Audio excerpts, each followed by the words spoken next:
આજે મને જણાવતા ખૂબ જ આનંદ થાય કે મારા સોળ રાધનપુર વિસ્તારમાં પાટણ અને બનાસકાંઠા જિલ્લામાં જે ખેડૂતોની માગણીને લાગણીને માન આપીને ગુજરાતના મુર્દુને મક્કમ મુખ્યમંત્રી આદરણીય ભૂપેન્દ્રભાઈ પટેલ સાહેબ,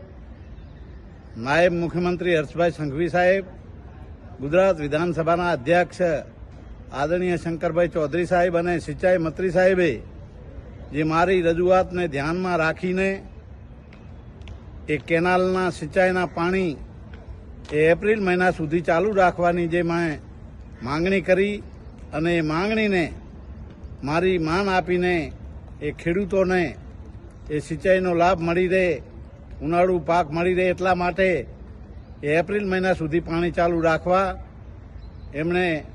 એ પરવાનગી આપી છે, મંજૂરી આપી. એ બદલ હું ગુજરાતના મુખ્યમંત્રી અને સંઘવી સાહેબ અને અધ્યક્ષ સાહેબને સિંચાઈ મંત્રીનો હૃદયપૂર્વક ખેડૂતો વતી ખૂબ ખૂબ આભાર માનું. અસ્તુ ભારત માતા કી જય.